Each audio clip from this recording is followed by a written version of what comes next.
Nós estamos estudando, neste programa de estudos da quarta-feira, a primeira epístola de Paulo aos Coríntios. Já chegamos hoje ao capítulo 14. Estamos quase chegando ao final da epístola, não é? Então, já estamos no capítulo 14. Vamos proceder à leitura do capítulo 14. Deixa eu só abrir aqui as minhas anotações. Ok. Hoje nós vamos ler do verso 1 até o verso 19. Capítulo 14 da primeira epístola de Paulo aos Coríntios, verso 1 a 19. E eu farei a leitura, você vai acompanhar aí. Espero que você acompanhe com interesse, com atenção, com fé, com alegria, porque é a palavra de Deus que nós leremos. 14, de 1 aos Coríntios, de 1 a 19. Diz o seguinte: segui o amor e procurai com zelo os dons espirituais, mas principalmente que profetizeis.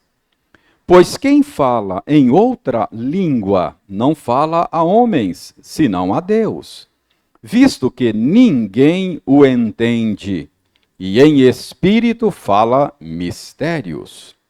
Mas o que profetiza, fala aos homens, edificando, exortando e consolando.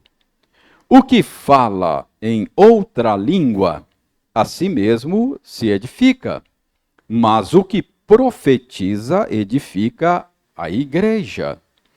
Eu quisera que vós todos falasseis em outras línguas, muito mais, porém, que profetizasseis, pois quem profetiza é superior ao que fala em outras línguas, salvo se as interpretar, para que a igreja receba edificação. Agora, porém, irmãos, se eu for ter convosco falando em outras línguas, em que vos aproveitarei se vos não falar por meio de revelação, ou de ciência, ou de profecia, ou de doutrina? É assim que instrumentos inanimados, como a flauta ou a cítara, quando emitem sons, se não os derem bem distintos, como se reconhecerá o que se toca na flauta ou na cítara? Pois também, se a trombeta der som incerto, quem se preparará para a batalha? Assim vós, se com a língua não disserdes palavra compreensível, como se entenderá o que dizeis? Porque estareis como se falasseis ao ar. Há, sem dúvida, muitos tipos de vozes no mundo, nenhum deles, contudo, sem sentido. Se eu, pois, ignorar a significação da voz, serei estrangeiro para aquele que fala, e ele estrangeiro para mim. Assim também vós, visto que desejais dons espirituais, procurai progredir para a edificação da igreja. Pelo que o que fala em outra língua deve orar, para que a possa interpretar. Porque se eu orar em outra língua, o meu espírito ora de fato, mas a minha mente fica infrutífera. Que farei, pois? Orarei com o espírito, mas também orarei com a mente. Cantarei com o espírito, mas também cantarei com a mente. E se tu bendisseres apenas em espírito, como dirá o indouto, o amém, depois da tua ação de graças? Visto que não entende o que dizes. Porque tu, de fato, dás bem as graças, mas o outro não é edificado. Dou graças a Deus, porque falo em outras línguas mais do que todos vós. Contudo, prefiro falar na igreja 5 palavras com o meu entendimento, para instruir outros, a falar 10.000 palavras em outra língua. Muito bem, vamos então orar pedindo ao Senhor a bênção da iluminação, não é? Senhor, rendemos-te graças pela bendita oportunidade que estamos tendo agora de nos debruçarmos sobre a tua palavra, a Bíblia, a fim de compreender, ó Senhor, a tua vontade para nós e como servir-te melhor. Mas, Senhor, nós precisamos da tua ajuda. Precisamos da iluminação do teu Espírito, a fim de obtermos boa compreensão do sentido do texto que acabamos de ler. Por isso, nós clamamos ao Senhor que nos ajudes a compreender corretamente o sentido desta passagem, que o Senhor nos dê a graça de nos submetermos àquilo que o Senhor requer de nós neste texto. Nós oramos de maneira humilde, mas confiante, porque oramos em nome de Jesus. Amém. Irmãos, nós temos dado a esta série de estudos bíblicos na primeira epístola de Paulo aos Coríntios, o tema que é o seguinte: problemas de uma igreja local. Então, esse é o nosso tema. A respeito do que nós estamos estudando? Estamos estudando a respeito de problemas de uma igreja local. E por que foi que nós escolhemos esse tema? Eu já disse a vocês que é porque nesta carta Paulo não está fazendo outra coisa senão lidando com uma série de problemas de uma igreja. Paulo está aqui como pastor que era, tratando de problemas de uma igreja local. Então, é isso que estamos aprendendo na primeira epístola de Paulo aos Coríntios. Você já sabe também que desde o início do capítulo 11, se você quiser voltar um pouquinho, você vai ver lá no início do capítulo 11, aí a partir do verso 2 do capítulo 11, desde o capítulo 11 até aí no capítulo 14, Paulo está tratando de uma série de problemas relacionados com o culto. Então, desde o capítulo 11, o assunto é o culto. Então, veja bem, capítulo 11, verso 2 até o verso 16, qual é o problema relacionado com o culto do qual Paulo trata? O uso do véu. Então, havia lá na igreja de Corinto alguma resistência ao uso do véu no culto, então Paulo trata desse problema relacionado ao culto.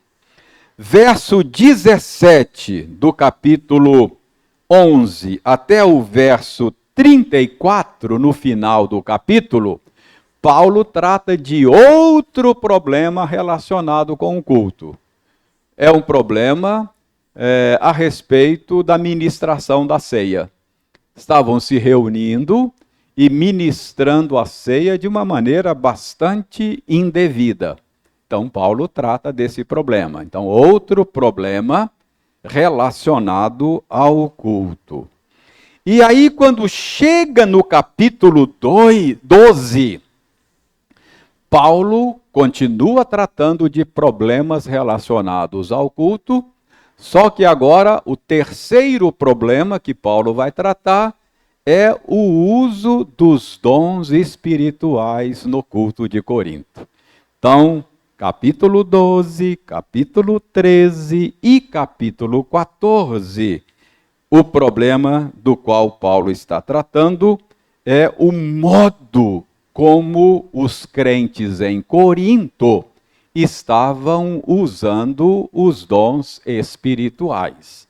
Então, esse é o assunto, esse é o problema. Você já deve ter percebido que o problema não eram os dons em si, mas o problema era o uso que os coríntios estavam fazendo deles no culto. Então, nós já passamos pelo capítulo 12, e você certamente se lembra que no capítulo 12, Paulo mostrou que os dons eram dons diversos, há uma diversidade enorme de dons, mas essa diversidade não justificava a competição que havia na igreja de Corinto, porque eles estavam usando os dons para competirem entre si. Quem era mais espiritual? Certos dons tinham uma aura de espiritualidade maior do que outros. Então havia uma certa competição lá na igreja de Corinto. Então Paulo no capítulo 12 mostra, olha, tem uma diversidade enorme, mas não justifica, porque essa diversidade, ela traz consigo uma unidade. Os dons são diversos, mas o Espírito que os concede é um só. Há uma diversidade de serviços, mas todos servem a um único Senhor, Jesus. Há uma diversidade de realizações, mas é Deus quem realiza tudo em todos. Então Paulo diz, não faz sentido vocês usarem os dons para competirem entre si. Paulo diz mais no capítulo 12. Paulo diz, além disso, Deus concedeu os dons visando um fim proveitoso. Qual é o fim para o qual Deus concede dons aos seus filhos, ao seu povo? A edificação da igreja, a edificação do corpo de Cristo. Então, Paulo ensinou lá no capítulo 12 que os coríntios, quando usavam os dons para competição, estavam usando os dons para um fim para o qual o Senhor não concedeu. Então, Paulo está corrigindo o modo como eles estavam usando os dons no culto.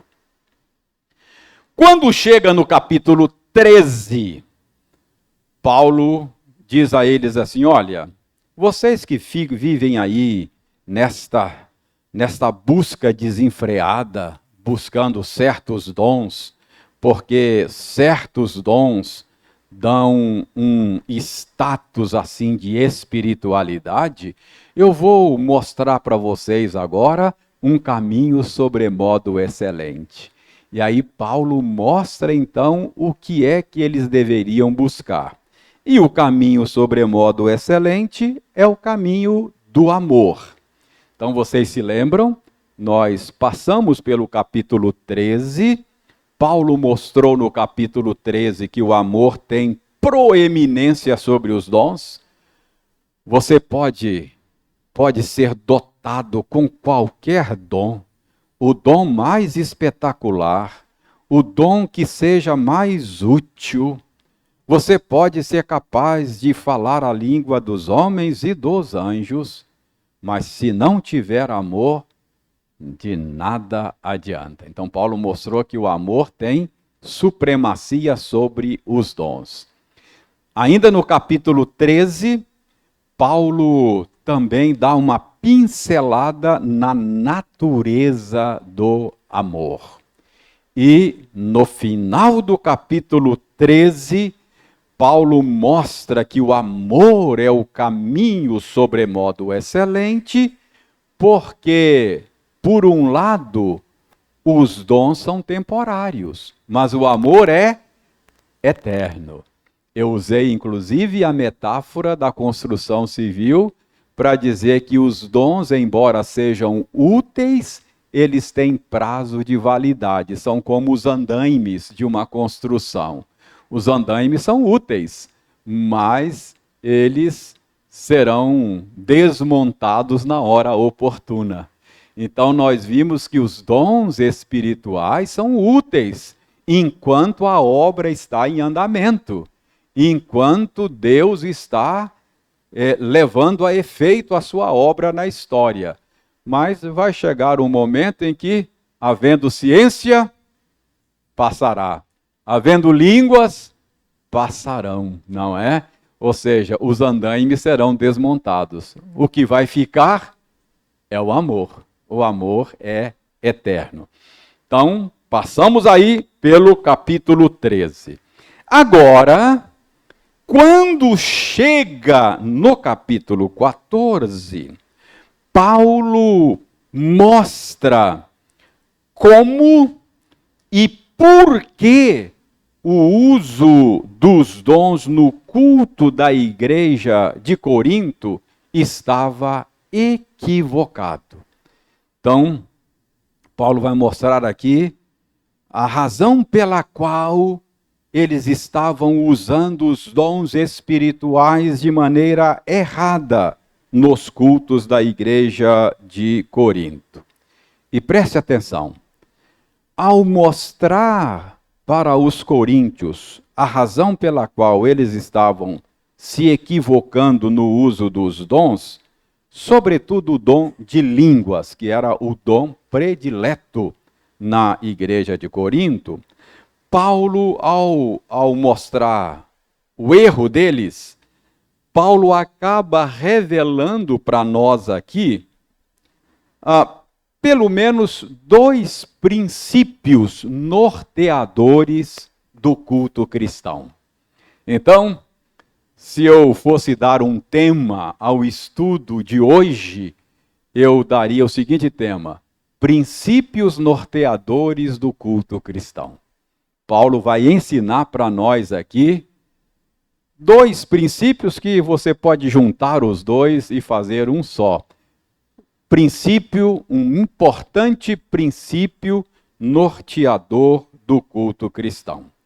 Então, vamos analisar a passagem e vamos ver que princípio é este. Quero chamar a sua atenção para um primeiro bloco de versículos aí no capítulo 14.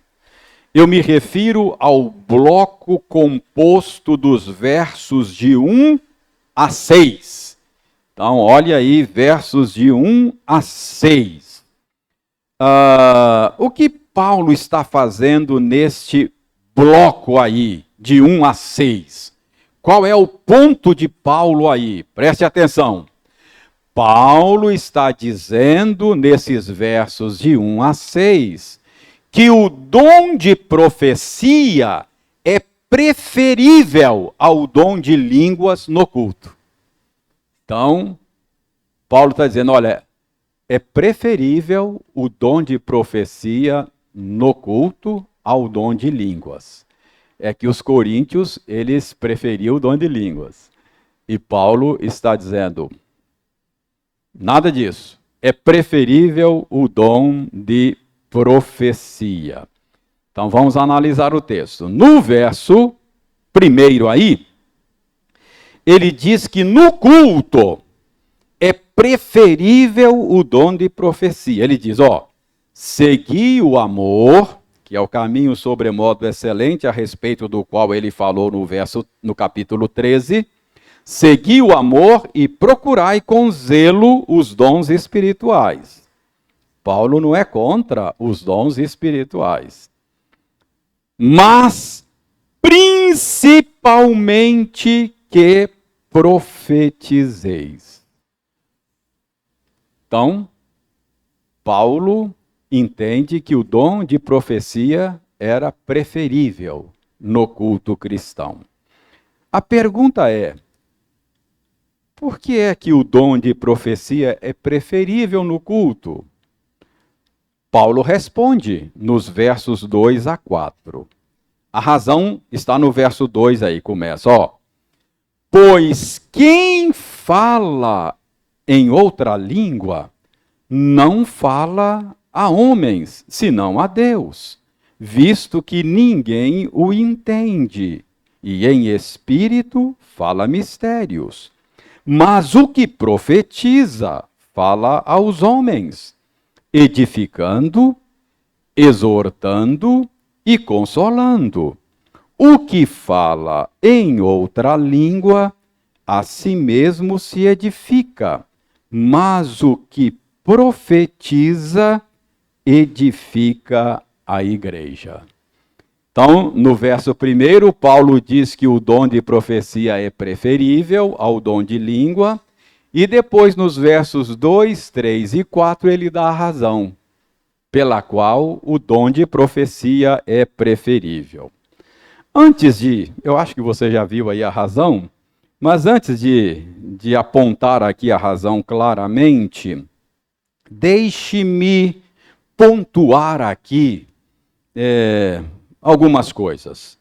Primeiro, eu quero chamar a sua atenção para esta expressão que está no verso 2, final do verso 2. Verso 2 ele diz: pois quem fala em outra língua não fala a homem senão a Deus, visto que ninguém o entende, e em espírito fala mistérios. Eu quero, em primeiro lugar, gastar um tempo para entender esta expressão. O que Paulo quer dizer com esta expressão? Em espírito fala mistérios. Eu faço questão de chamar a sua atenção para o sentido dessa expressão, porque esta é uma expressão muito mal compreendida em alguns setores da igreja cristã dos nossos dias. Preste bem atenção. Alguns acham que Paulo está falando aqui daquela prática de Deus revelar coisas ocultas a respeito da vida das pessoas. Então acham que o dom de línguas tem o propósito de revelar coisas da vida das pessoas que ninguém sabe. A igreja está reunida, de repente alguém levanta, começa a falar, e alguém vai traduzir o que se está falando e vai revelar mistérios. O Senhor está me dizendo que tem alguém aqui nesta noite passando por uma grande angústia. E o Senhor quer que você saiba que nesta noite Ele vai aliviar o seu coração da sua angústia. Então, pessoal, é isso que Paulo está dizendo. Essa prática é embasada nesse versículo. Quem fala línguas, ele está falando em espírito os mistérios de Deus. Mas, irmãos, o que Paulo está dizendo aqui não é isso. Eu estou convencido de que o propósito do dom de línguas não é revelar coisas da vida das pessoas que ninguém sabe. O que Paulo está dizendo aqui é que uma pessoa, e o contexto vai deixar isso claro para nós, Ele está dizendo que uma pessoa que participa do culto, falando num idioma desconhecido das pessoas que estão ali reunidas, o conteúdo da sua fala é mistério para quem está presente no culto. É isso que ele está dizendo. Paulo está dizendo que o dom de profecia, ele é preferível, porque quando se usa no culto o dom de línguas sem a devida interpretação, o conteúdo desta fala no culto é mistério para aqueles que estão ali. Entendeu o que Paulo está dizendo? Em espírito, fala mistério. Ou seja, aquela fala no culto não faz sentido, visto que ninguém a entende. É uma fala misteriosa. É isso que Paulo está dizendo. Ele está regulando o culto em Corinto, e aí nós vamos ver que ele vai dar aqui princípios que regulamentam o culto cristão. Então, dada essa explicação sobre essa expressão, em espírito fala mistérios, deixe-me pontuar uma outra coisa. Outra coisa aqui é o sentido do verso 4. O verso 4 diz o seguinte, Paulo diz, por que que o dom de profecia é preferível?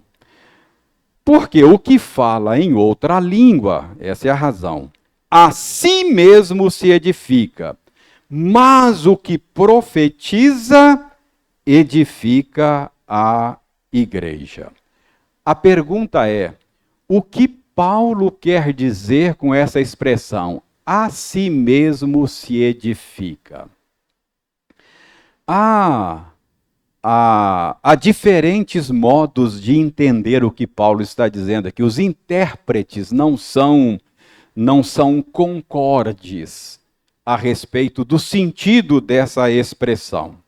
Por exemplo, um famoso intérprete da Escritura, muito respeitado, o Dr. John Stott, muito respeitado, ele acha que quando Paulo diz aqui, quem fala em outra língua a si mesmo se edifica e não edifica a igreja, Dr. John Stott acha que Paulo está sendo irônico, não é? Neste caso, o verbo edificar aí, a si mesmo se edifica, até deveria estar entre aspas. Ou seja, é uma edificação fake, é uma edificação falsa. Qual é a razão da ironia? Segundo o Dr. John Stott, o que estava acontecendo em Corinto? Havia em Corinto um abuso do dom de línguas.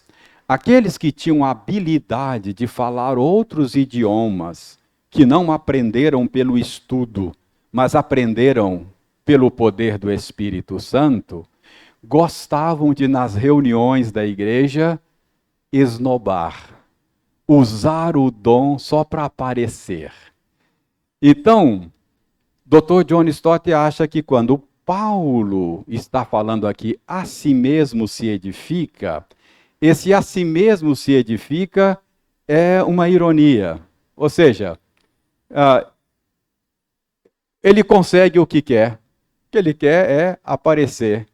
É uma participação cultica egocêntrica, não é? Não é isso que Jesus falava dos fariseus que oravam nas praças só para aparecer?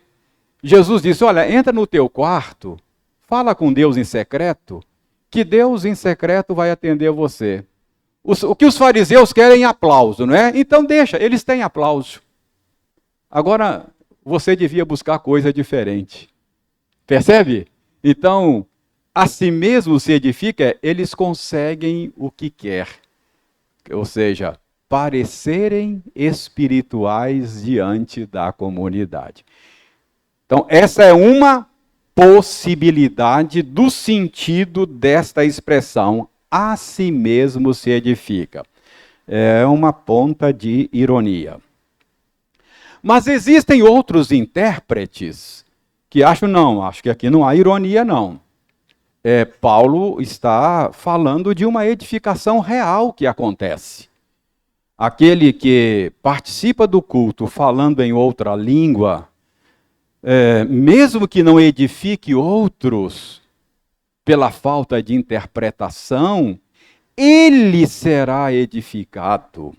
É uma edificação real, legítima. Não tem nada de ironia aqui, dizem este segundo grupo de intérpretes. Seria mais ou menos aquele prazer legítimo de ser usado pelo Senhor, não é? Há um prazer, há uma realização pessoal quando você usa o seu dom espiritual. Então, Paulo diz, há algo benéfico nisso. Mas é algo apenas para si mesmo. Então, Paulo fala, isso não é bom no culto, porque o dom foi dado não para o benefício próprio, mas para o benefício dos outros, do corpo de Cristo. Então, o que eu quero que você saiba é que há essas duas maneiras, pelo menos, de entender o que Paulo está querendo dizer com este a si mesmo se edifica. Então, esta é a razão pela qual Paulo diz: o dom de profecia é preferível ao dom de línguas no culto. Qual é a razão? Porque o dom de profecia, o que ele faz? O dom de profecia, diz Paulo, ele edifica, verso 3, exorta e consola. Enquanto que o dom de línguas, não havendo tradução, interpretação, na melhor das hipóteses, se não for ironia, edifica somente a você mesmo. Então, Paulo diz que o dom de profecia é preferível no culto cristão. Entendeu? Então, o que você tem aqui? Você tem aqui um princípio norteador do culto cristão, não é? É isso que... Esta é a conclusão a qual nós podemos chegar, não é? A qual nós podemos chegar. O ponto aqui é que o culto cristão deve ser norteado pelo princípio da edificação. Então, este é um princípio norteador do culto cristão. Irmãos, pensem bem nisso, isso é muito útil para nós, não é? Isso aqui melhora a nossa teologia do culto, não melhora? Porque esse princípio norteador do culto cristão, que é o princípio da edificação, ele coloca em xeque uma ideia que se tem em nosso meio, às vezes até eu acho que é inconsciente, mas está aí, está no nosso imaginário, não é? É aquela mentalidade do culto performático. Eu não sei se você tem percebido isso, não é? O princípio do serviço para a edificação e não o princípio da performance deve nortear o culto cristão. Está claro isso para você? Estou conseguindo me fazer entender?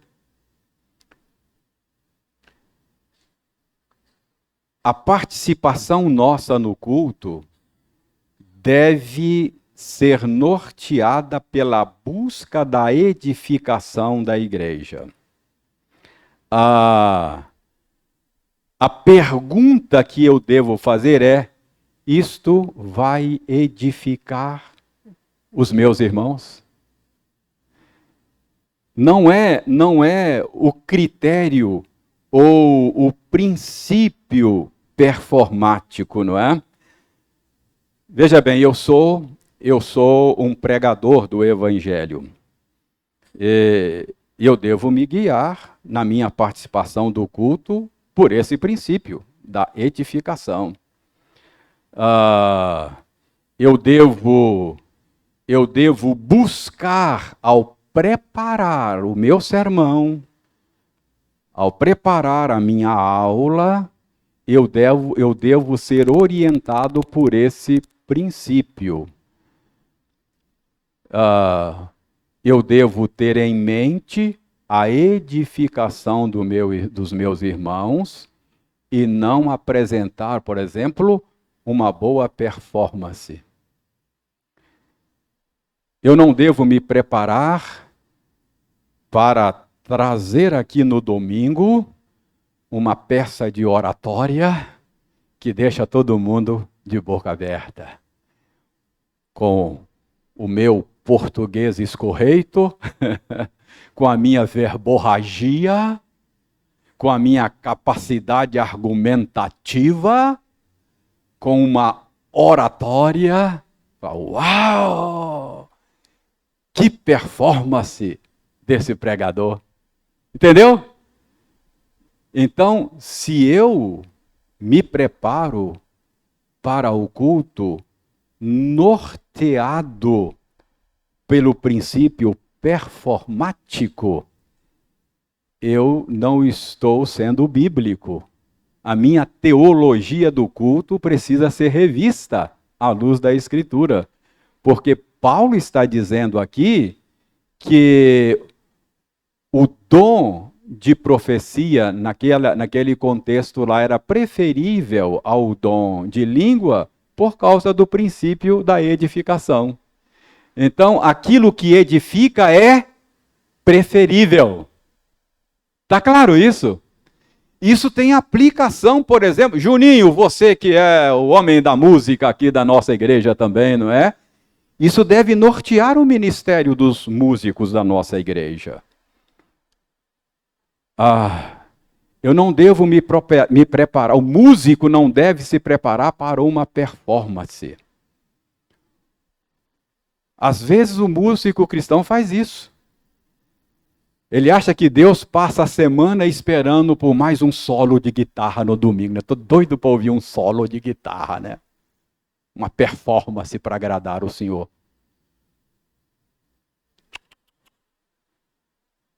Paulo diz: vai edificar os seus irmãos?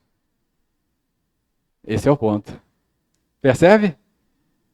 O cantor, aquele que o pessoal chama de ministro, né? Ministro de louvor, aquele que dirige o cântico da congregação, deve orientar-se por esse princípio. A minha participação no culto vai trazer edificação ao povo de Deus. Esse é o princípio norteador. Não simplesmente ter uma boa performance em vez de edificação. Então, esse é o primeiro princípio que essa passagem nos ensina. O culto cristão deve ser norteado pelo princípio da edificação. Ok? Além disso, veja o que diz o verso 5. Paulo diz: eu quisera que vós todos falasseis em outras línguas, muito mais, porém, que profetizasseis. Pois quem profetiza é superior ao que fala em outras línguas. Aí Paulo faz uma ressalva. salvo se as interpretar, para que a igreja receba edificação. O que está implícito aqui, nestas palavras de Paulo, é que a edificação da igreja depende de quê?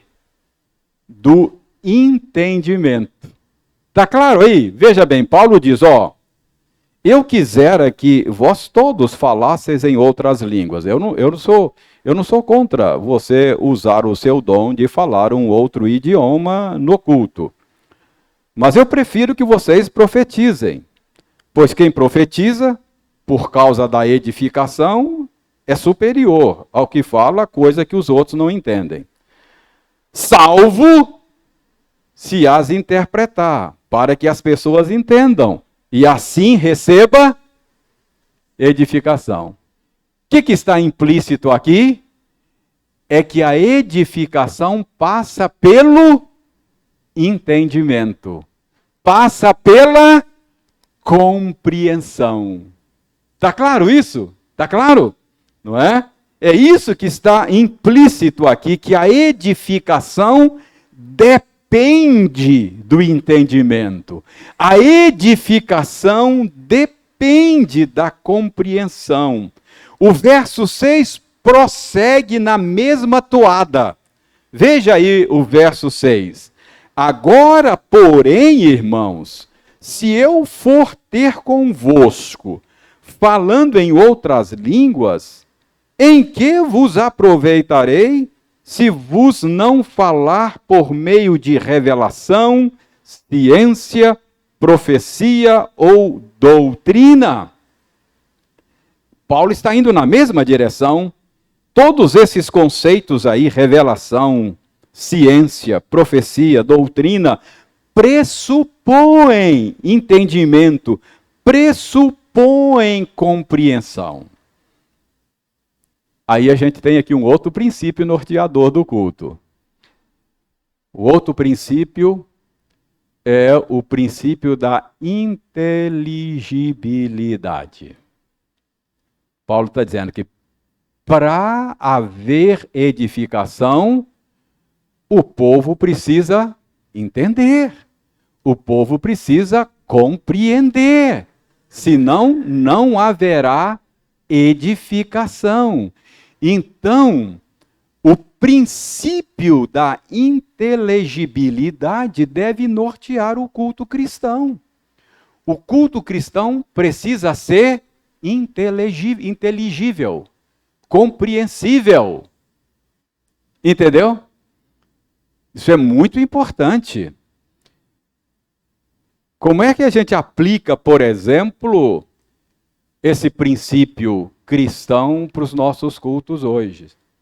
Então, por exemplo, se os instrumentos abafam as vozes a ponto de não se saber o que se está cantando, o princípio da inteligibilidade está sendo prejudicado.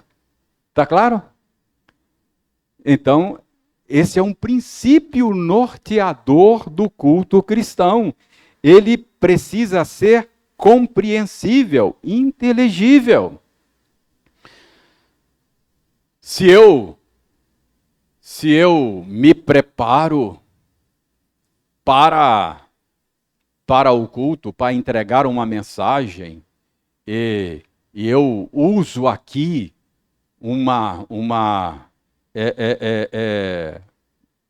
termos difíceis de serem compreendidos, um nível de um português a lá Rui Barbosa, não é? Que ninguém entende, eu estou tendo uma participação indevida no culto. Porque eu preciso usar termos que as pessoas entendam. Para quê? Para que sejam edificadas. Está claro isso? Não é?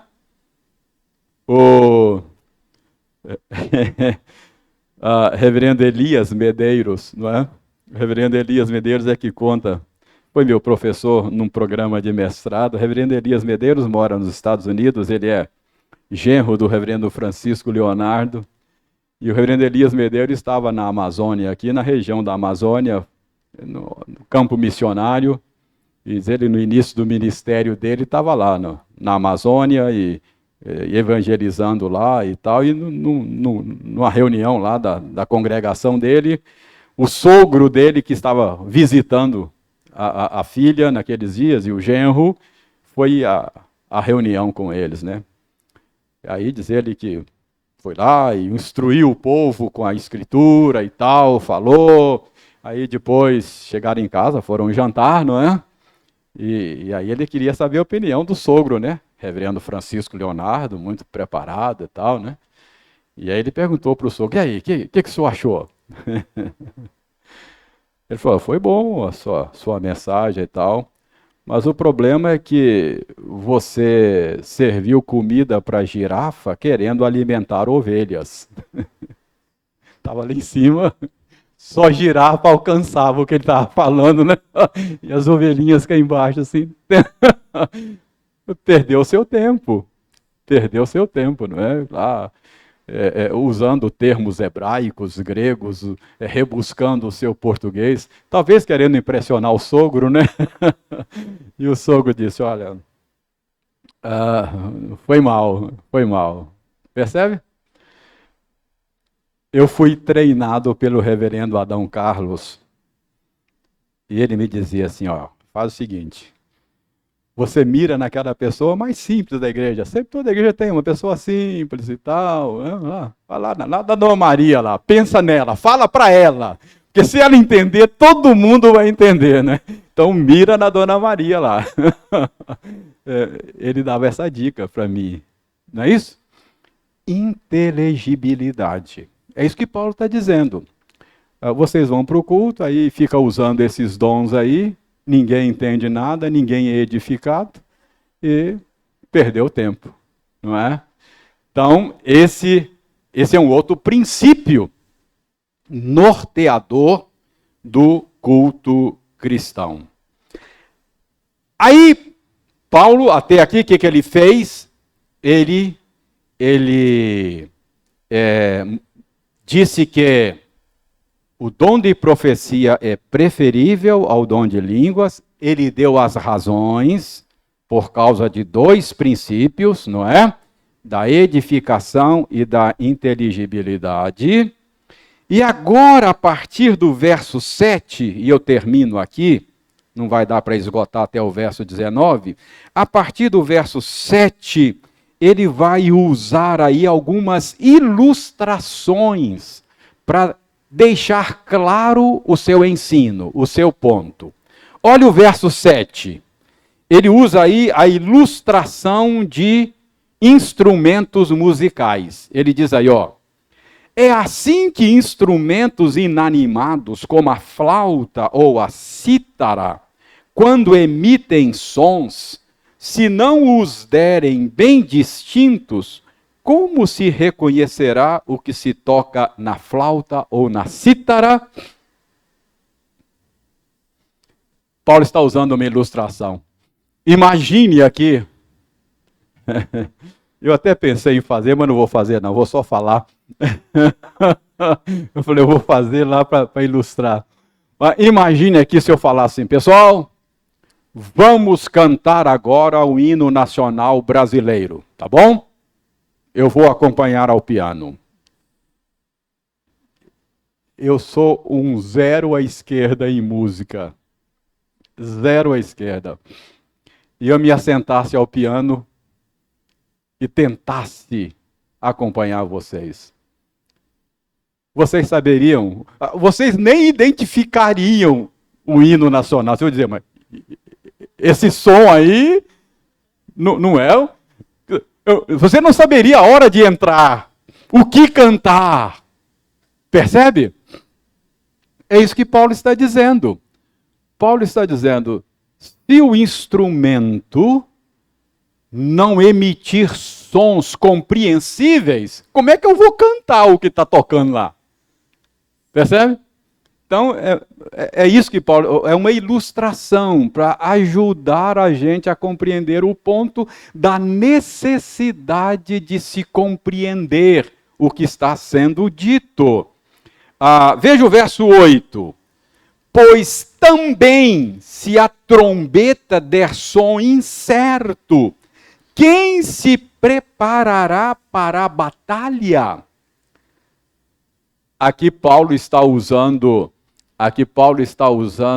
uma figura militar, uma metáfora, uma ilustração militar, não é? Eu fui escoteiro na minha mocidade, sabe? Pedro não está aqui, o diácono Pedro da Noêmia. Vocês não sabem, mas o Pedro era meu colega de infância lá no grupo de escoteiro em Conselheiro Pena. E a gente tinha comandos, né?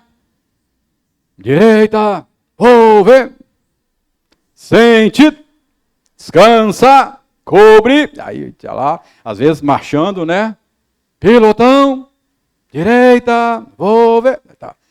E às vezes o chefe, o cabo Atenedes era o nosso chefe lá, corneteiro, foi corneteiro do 6º Batalhão em Valadares, e depois foi lá para Conselheiro Pena para dirigir o corpo, os escoteiros lá. Então, ele ensinava para a gente sons de comando, né? Som longo e um breve, eu esqueci, né? Um som longo e um breve, sei lá, ou 2 sons breves, uns longos e tal, um agudo, grave, para a gente saber que era direita, esquerda, né? Descansar. Então, às vezes ele dava comando verbal e às vezes ele dava comando de corneta. Tá? Se o comando não for bem definido, bem claro, bem compreensível, não haverá obediência ao comando, né? É claro, aqui Paulo certamente está pensando numa batalha. Numa batalha. E no meio da batalha, por exemplo, o comandante pode esguelar, gritar, ninguém vai escutar, né? Na guerra, batalha. Então, normalmente tinha o trombeteiro lá que dava o som, não é? Atacar. Ou às vezes o meu exército está perdendo e tal, é necessário um recuo estratégico, e aí o comandante, em vez de gritar, fala com o trombeteiro lá e o cara toca a trombeta, né? Recuar! O cara ouve o som, recuar. Então Paulo está dizendo, se o trombeteiro não der a informação correta, a coisa complica, né? Às vezes o exército está precisando recuar estrategicamente e o trombeteiro emite um som lá que é entendido como avançar.